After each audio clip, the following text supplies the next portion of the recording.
right. Hello, everybody. Welcome. Thank you for attending this little session. I am Rosita Arvigo. I am a doctor of naturopathy, which is an offshoot of chiropractic from 1907, started by a chiropractor who thought chiropractic was too violent. So he started a new profession that he called naturopathy, which comes from the Czech word napravit, which means to fix, to repair. Pati is suffering. So I came to Belize as a doctor of naturopathy in 1981 to set up a small clinical practice in San Ignacio, which I ran for a period of about 45 years. So I've been in Belize all this time, working and living. I have a daughter who was born here and raised here in Belize. And the topic of this presentation is on traditional healing. What really matters in traditional healing is conservation and preservation. Conservation of the medicinal plants, preservation of that precious knowledge that is in the hearts and the minds of traditional healers in Belize. So I'm not sure that you are aware, but the oldest herbal manuscript in existence was written in Central America in 1449 in Mexico City. It was written in Latin and Aztec, and then later translated into Spanish, eventually into English. It was known as the Bodianis manuscript, the earliest herbal of the Americas. So a Spanish friar in Mexico City found a Aztec traditional healer and sat him down for about 3 years, bringing in plants that he would identify, and the artist next to him drew all of these magnificent drawings. And why they are so special is you can't see it very well, but let's look right here. There's the aloe vera, and it shows what the roots look like. And what you don't see is that all the roots are colored according to the type of soil in which the plant grows. So that was always very helpful. So the first herbal of the Americas in Mexico City as early as 1449. And I think you can see this picture better than I can. I just love it because the old man reminds me so much of Don Eligio. And the concept of an older healer training a younger healer is also in this picture. We have the old man and we have the young woman, and she is his apprentice, so that there is a continuation of knowledge and wisdom from generation to generation. This is Don Eligio Panti, the subject of this discussion. Eligio Panti was a Maya shaman and herbalist, traditional healer, massage therapist, spiritual healer. He was born in Petén in Guatemala in 1893, lived to be 103. He was brought to British Honduras as a baby wrapped in his mother's rebozo. They were actually on the lam from Flores in Petén. Don Eligio's father, Nicanor Panti, was an infamous necromancer, one who does evil or black magic.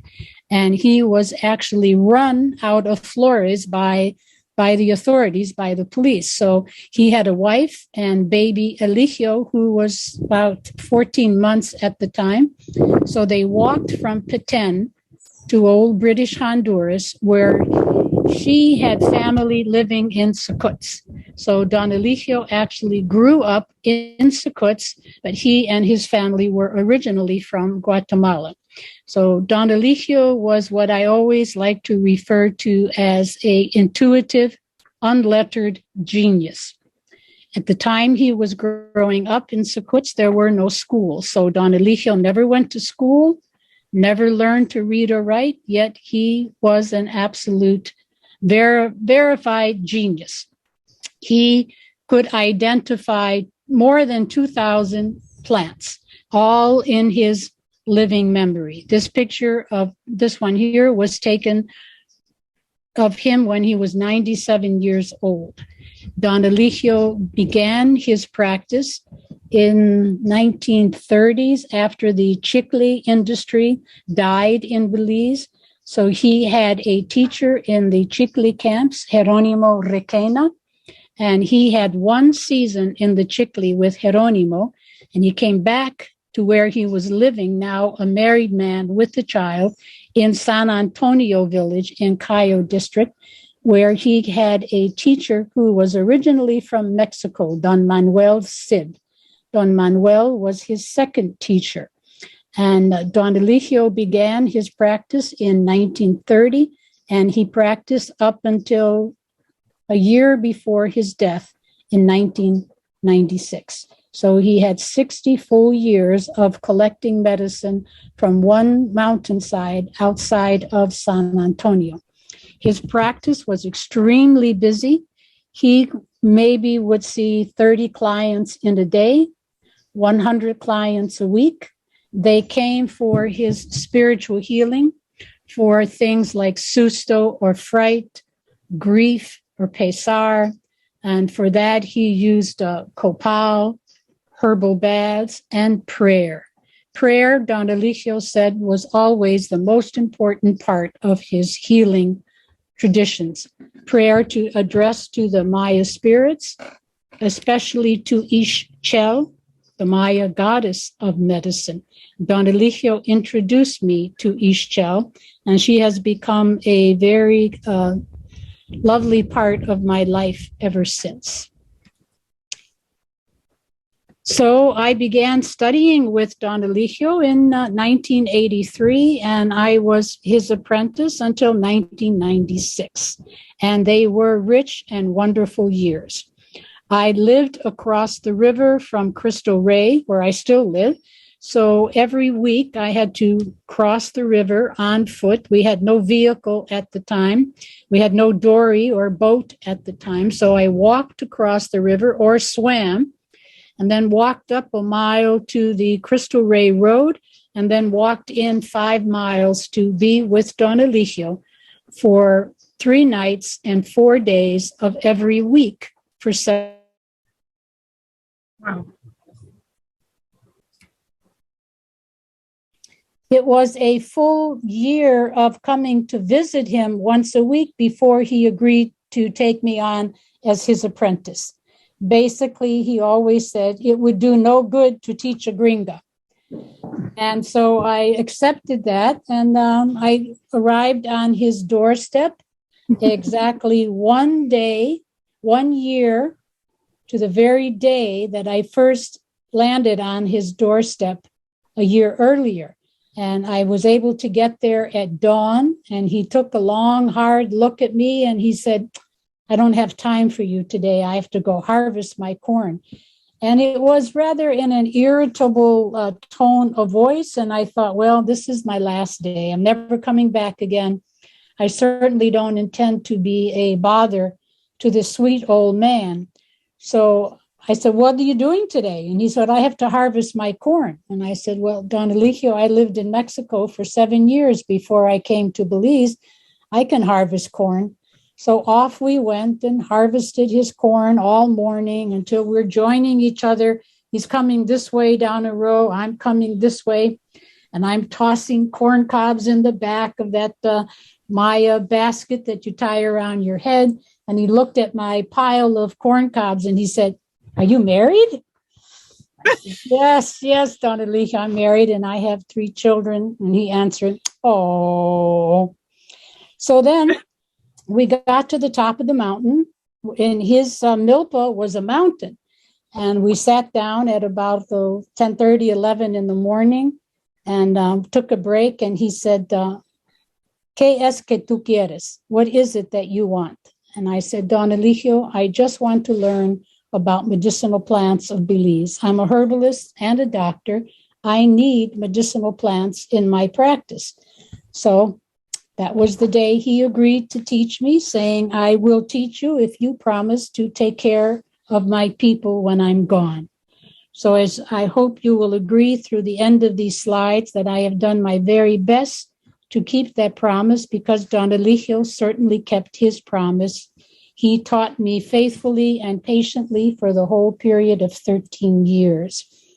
And there in this photo, you see I'm standing across the Macau River looking at my farm at that time, which was just two thatch huts and a water tank. So Maya medicine involves both physical and spiritual realms. And that's what made Don Eligio the Hemen, or the doctor priest. The doctor priest is a person who is able to deal with both the physical and the spiritual ailments. The physical ailments were pretty much what any doctor would receive in a clinic. Gastritis was probably number one. And he had a herbal formula of 3 vines that he would give to people with gastritis.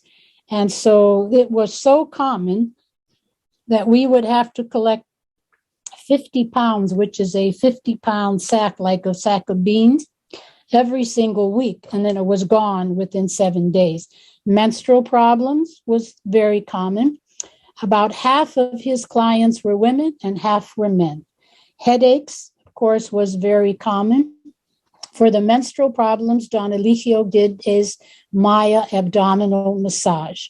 Along with the spiritual healing, the Maya abdominal massage is what really impressed me the most and stayed with me for the rest of the time. Don Eligio, actually, his anniversary of his death is tomorrow. February 4th, it will be 25 years since his passing. And all this time, I have been administering his abdominal massage and his spiritual healing on a regular basis in my own clinical practice. But that Maya massage has had the most long-lasting effect in my professional life and the spiritual healing. Headaches were very common, and for that, he always gave a herbal bath to wash the head. And sometimes, if it was like a chronic migraine, he did pinchar. Pinchar was the Maya type of acupuncture that was done with stingray spines. He had a friend who came to visit him every 6 months or so, who brought stingray spines from the ocean because he was a fisherman. So if it was chronic migraine, he would poke with the stingray spines 3 times here, 3 times on this side of the temple, and then 3 times in the middle of the forehead. And usually blood came out as a result of that pinchar, I guess it means to penetrate is the best word in translation. I saw that happen once. There was a policeman in San Antonio who had terrible, terrible migraines. Don Eligio did the pinchar on his forehead, pushed his head forward, and out came blood.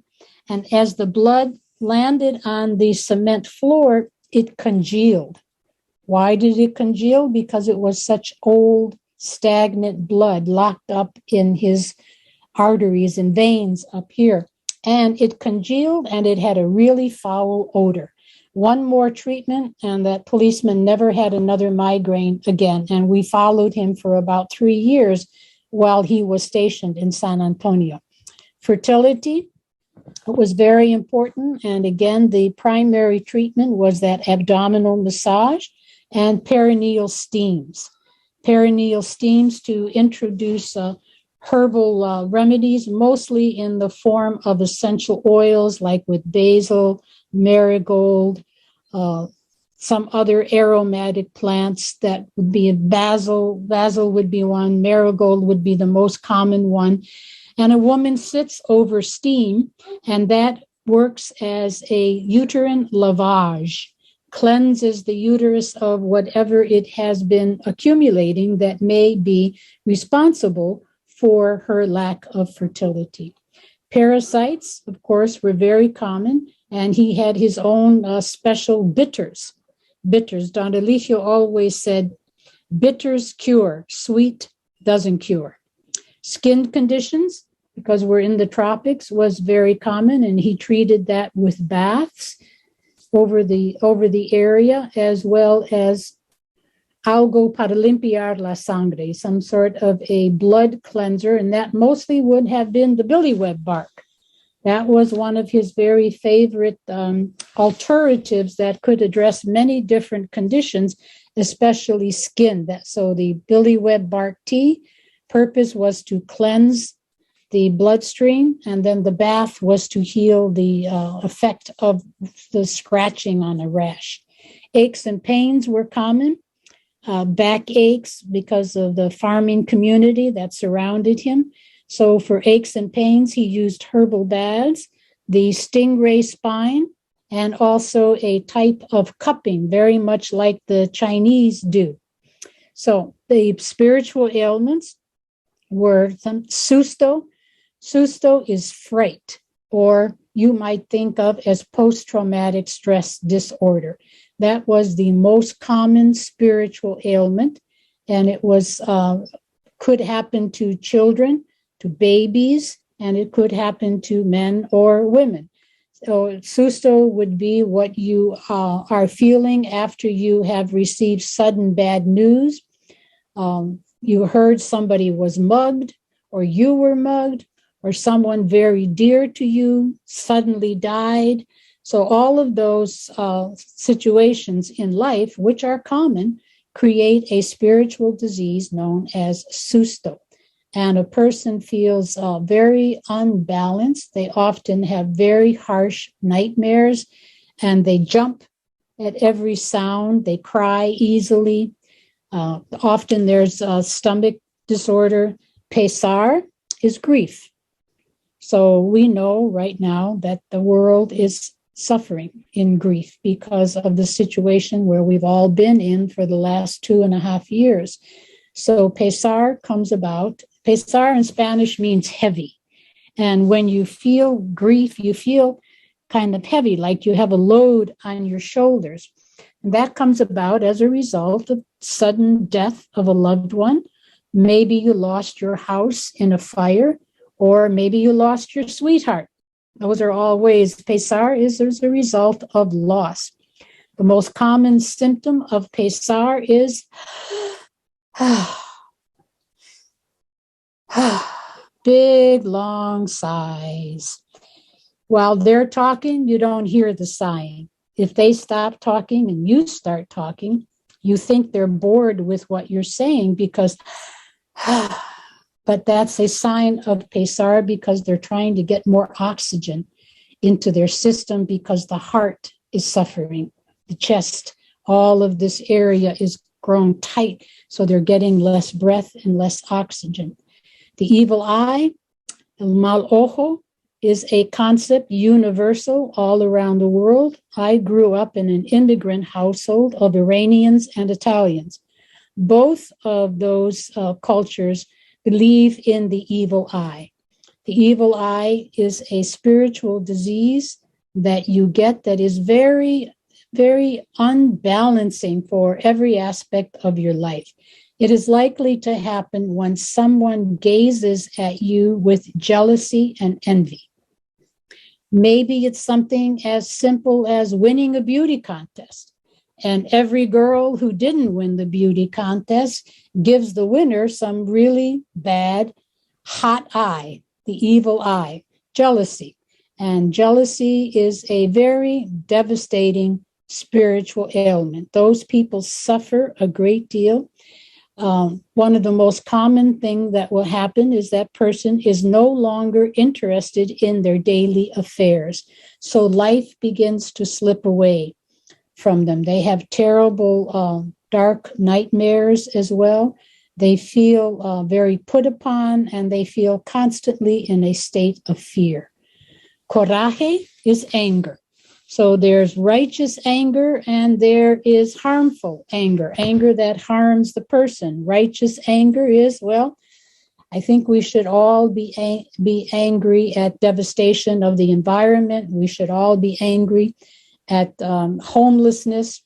But then there is anger that is harmful to the person who is expounding this onto his family members, maybe someone who drinks too much because of a deep-seated anger.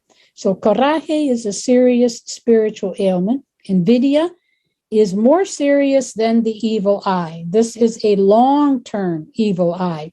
Maybe it's a neighbor who has lived next to you for 20 years, and that neighbor feels like you have a better house, you have a better car, you have more handsome children, your children get better grades in school, and every day he or she looks upon your life and your home with envy and jealousy. Pretty soon it makes you physically and emotionally sick, so that you feel like you have to get away from your home to get away from these feelings, when basically all you need is spiritual healing. So how Don Eligio would address these spiritual ailments was always primarily with prayer. So there were 3 prayers said in his Maya language. I always learned them in Spanish. And 3 prayers in the right pulse, 3 prayers into the left radial pulse, and 3 prayers over the forehead. Don Eligio always said prayer was the most important. And then he would burn copal around the person and always give them a herbal bath with spiritual healing intent, or send them home with plants in a bag to make for a spiritual bath. That was one of my, the biggest jobs that I had as his apprentice, was collecting medicinal leaves for those spiritual baths. So that's a very short overview of the physical and the spiritual aspects of Don Eligio's practice. So he used herbal remedies. He had a pharmacy of about 500 different medicinal plants. Generally, he used 25, but he knew and had readily could walk off into the bush to collect about 500 plants. Herbal teas. Usually the herbal teas were taken 3 cups a day for 3 days, or 3 cups a day for 9 days. So he sent people home with little plastic bags, and they had to go buy the plastic bag for him to put the herbs into. They were called cincos, little plastic bags that cost a cinco, a nickel.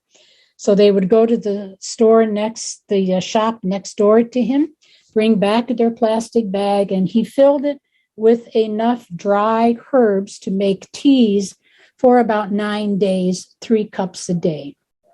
Herbal baths, again, that was one of the major jobs that I did for him, was to collect the leaves for the herbal baths. And again, that would be enough for 9 baths. So you're going to hear number 9 again and again, and many people ask the question, why number 9? What's the importance of number 9? Well, in the Maya belief system, every number from 0 to 13 was a god and a goddess. The highest of the hierarchy of those number gods and goddesses were 4, 9, and 13. So Don Eligio often collected 4 flowers of this plant.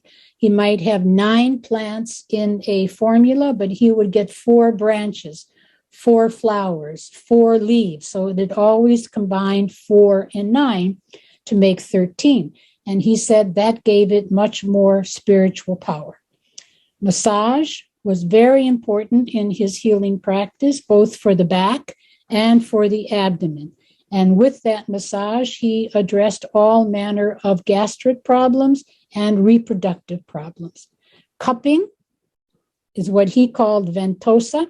He used a kitchen glass, and inside the kitchen glass, he put a little piece of chewing gum, stuck that to the glass, then had a piece of cotton that he pulled out very thin, stuck the cotton to the chewing gum, and then lit that with the lighter and popped it down on the person's back, and upwelled a big ball of flesh.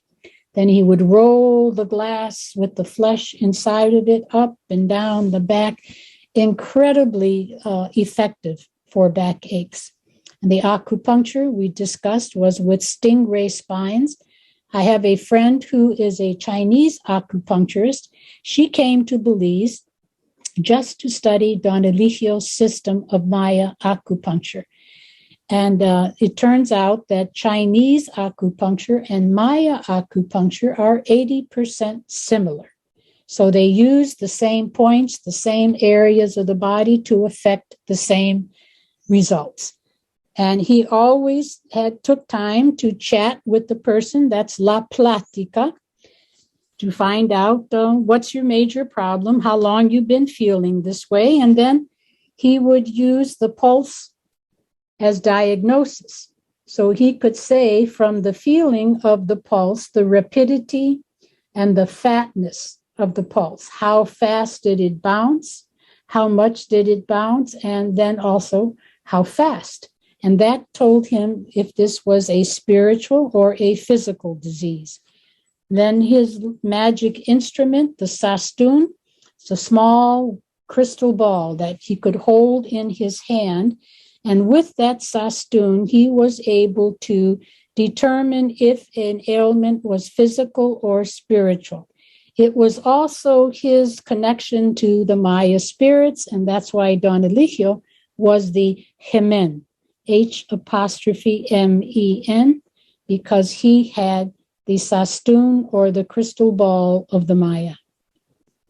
Spiritual healing, here you see Don Eligio performing the prayers on an infant with pesar. This little child has grief. The baby's only about 3 or 4 months old, but the mother is pregnant again, so she has to stop nursing. And the baby hadn't stopped crying for 3 days and 3 nights.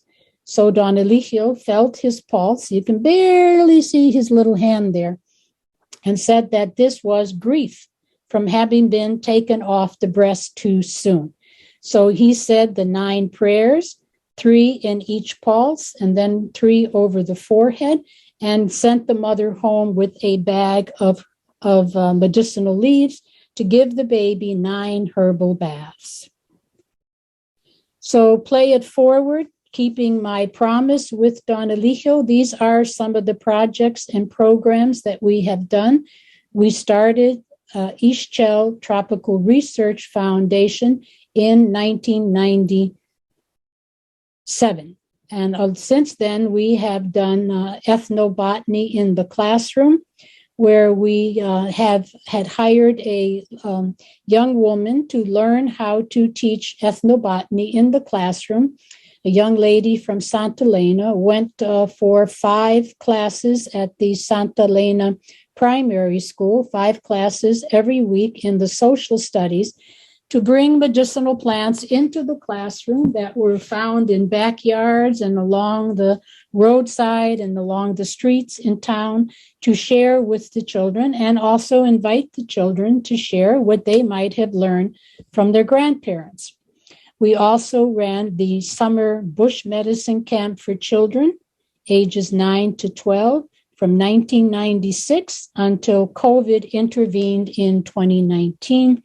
And since then, we have had bush medicine camp for Cayo teachers. It was our first last year, and we have another one coming up in July this year, where we host 12 teachers of primary school, and we give them a bush medicine camp experience so that they can return to their classrooms and share what they learned in this week of bush medicine.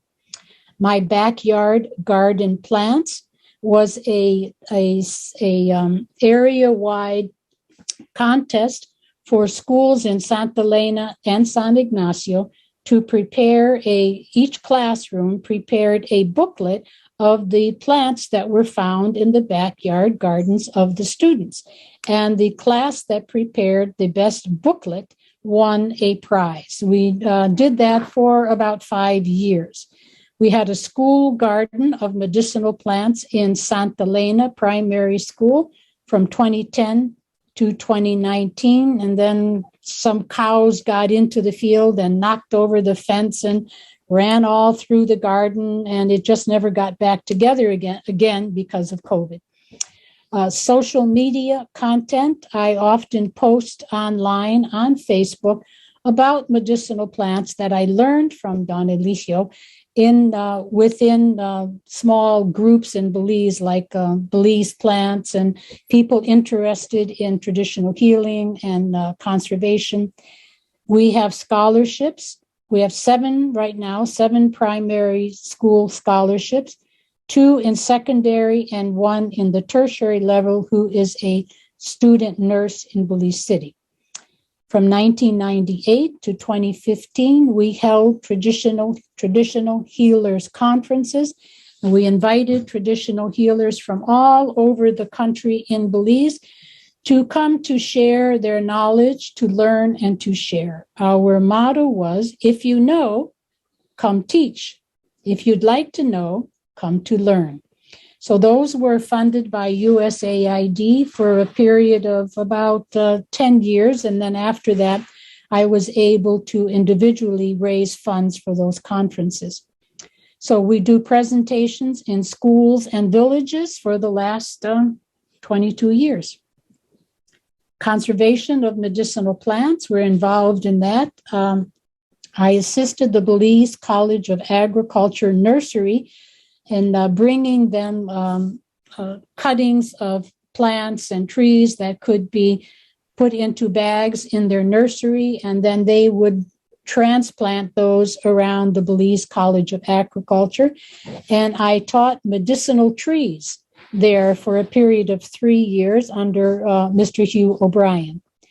We started the Terra Nova Medicinal Plant Reserve while Don Eligio was still alive.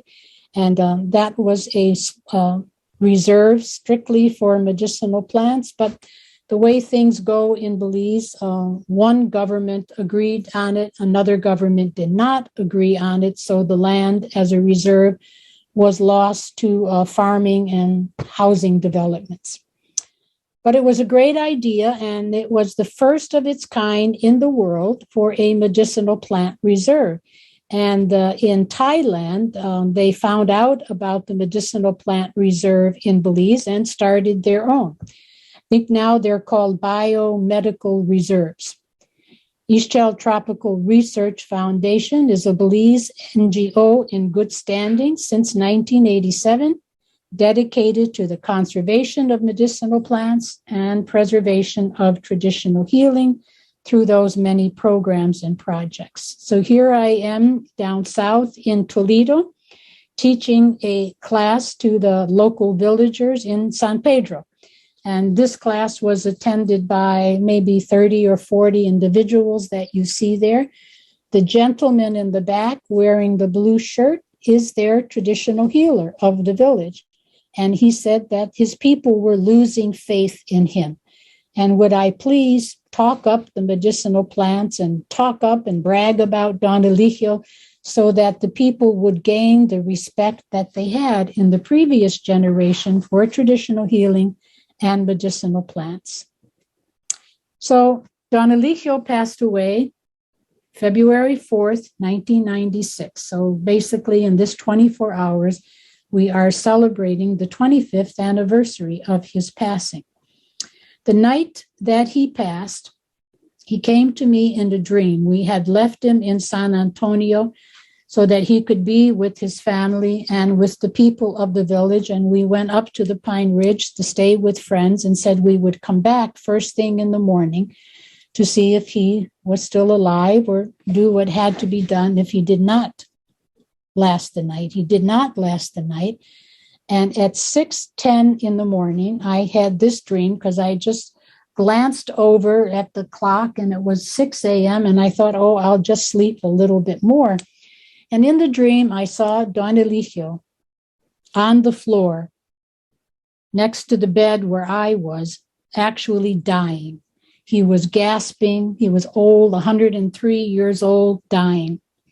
And he took his last breath and he stood up, a young man, 70 years younger. He sat down on the bed next to me, put his arm around me, and he pointed to the corner of the room like this with his hand. And in the corner of the room was a child sitting on a low stool. I knew that child to be Gonzalo. Gonzalo's face changed to Maria. Maria's face changed to Juanito. Juanito changed to Jose. And then Don Eligio said, Rosita, take the children as though they were your own. Train them and teach them to help each other. So those were his dying words. And when we got up in the morning, we were told that at 6:10 in the morning, a message came from San Antonio that Don Eligio had just passed away. So my husband and I thought about those words of Don Eligio for 2 years, and that's when we came up with the concept of a summer bush medicine camp. So since 1998, since 1998, we have held summer bush medicine camp for 24 children. At first, they were from all over the country when we could have an overnight camp. Things changed and an overnight camp was not possible. So then we had 24 children for a day camp. So over the years, probably it must be 600 or 700 young people of Cayo district and others that have gone through our 14-day program of summer bush medicine camp. Here they are learning a foot massage. Somebody suggested, one of the children suggested they would really like to learn to do foot massage. And, you know, they absolutely loved it. I didn't think it was going to go over to be a big hit. You see the buckets under them. First, they were taught to give a herbal bath to the feet. Then they hold the foot, and we taught them to do a 15-minute foot massage on 7 minutes on each foot. And the blessing is that they would go home immediately, put their mommy's feet into a bucket of plants, wash the mother's feet, and give the mother a foot massage at the end of the day. When I go to the market in San Ignacio, people still stop me in the market and thank me for the foot massages that their children who went to camp learn how to do. And headache poultice, as we said earlier, headaches are very common here in the tropics because of the heat. Here we're teaching them to make a poultice for headaches with crushed hibiscus flowers and a little bit of water. So your wetness that you see there is a hibiscus flower, which is extremely cooling. So most of the children's headaches come from too much sun on the head. And the hibiscus flower, like within 5 or 10 minutes, it looks like it's cooked when you take that poultice off. And you see the artwork behind. Every bush medicine camp participant painted one square that at the end of camp we sewed together into a large quilt. So by now we have 25 quilts that were made by bush medicine camp kids. We planted trees in Cayo district. It was one of our activities. Here's a child planting one of those. And so over the years, I think we probably did 500 fruit trees all around San Ignacio, Santa Elena. So ethnobotany in the classroom, we discussed that. It's in Standard 4 and Standard 5. Right now, it isn't happening because of COVID, but until the schools closed, we were 5 hours a week in the social studies program in Santa Elena Primary School. And we certainly hope that once school begins, it will continue again. It's a very popular program. The kids loved it. And we were always amazed at how much the children learned from their grandparents and parents at home about medicinal plants. So with Dr. Michael Ballack of the New York Botanical Garden, we published Rainforest Remedies, 100 Healing Herbs of Belize, intended to be a handbook for householders, for students, for children to learn about the 100 most often used medicinal plants. Sastun, my apprenticeship with the Maya healer, was published by HarperCollins in 1994, 2 years before Don Eligio passed away. And Sastun is the name of his little magic instrument. Sas in Maya translates best as light or mirror. Tun is stone or age. So Sastun was mirror of the ages or stone of light because of the refraction of crystals. And then with Michael Ballack again in the New York Botanical Garden, we published the definitive guide to the useful plants of Belize that were collected during a 9-year program with the National Cancer Institute to collect medicinal plants for cancer and AIDS research in Washington, hoping to find a cure in the forest for 2 types of AIDS and 99 different types of cancer cells. Many of the plants have not yet been tested. Most of them have. So Messages from the Gods contains about 3,000 plants that we collected during the years of the Belize Ethnobotany Project with the New York Botanical Garden. Here I am with the editor of the Amandala newspaper, Mr. Harry, and I gave out, we gifted about 150 books around the country to the newspapers, to the colleges, to the high schools, to all the public libraries. So we spread out 150 free copies when it was first published in 2018. Here's a traditional healers conference. The last one we held was in San Ignacio in 2012 at the San Ignacio Hotel. And again, it's a very simple process, inviting traditional healers from towns and villages to come and share with people about their favorite medicinal plant, their most impressive cure that they thought they ever did. Right here is Miss Wana Sheesh of Sakuts. She's now passed away. Miss Wana had 15 children and I think at last count, 85 grandchildren. And she never carried a single child to a doctor. She only used herbal remedies. This is Bernardino Mai from San Antonio, who is a huesero. He fixes strains and sprains and fractured or broken bones. This gentleman here, I actually don't remember his name. Here I am teaching in Mexico. I also spread this information around Central America. I get many invitations to teach in Mexico and Guatemala, and whenever possible, I follow through. Here I'm teaching Don Eligio's Maya abdominal massage to a group of Mexican midwives. 25 midwives came to learn how to care for women better according to the Maya way. And the best way is to learn how to do his very, very effective Maya abdominal massage, especially for pregnancy, so that the birthing outcomes are improved and pregnancy is much more comfortable for women. And this is a medicinal plant workshop for women in Guanajuato, Mexico, and 60 women and children came to that one. And for 3 days, we discussed common medicinal plants, how to use them for common household ailments. I like to call it household remedies for household ailments. And I'm done. Thank you so much for waiting for me. I thought it would never come back.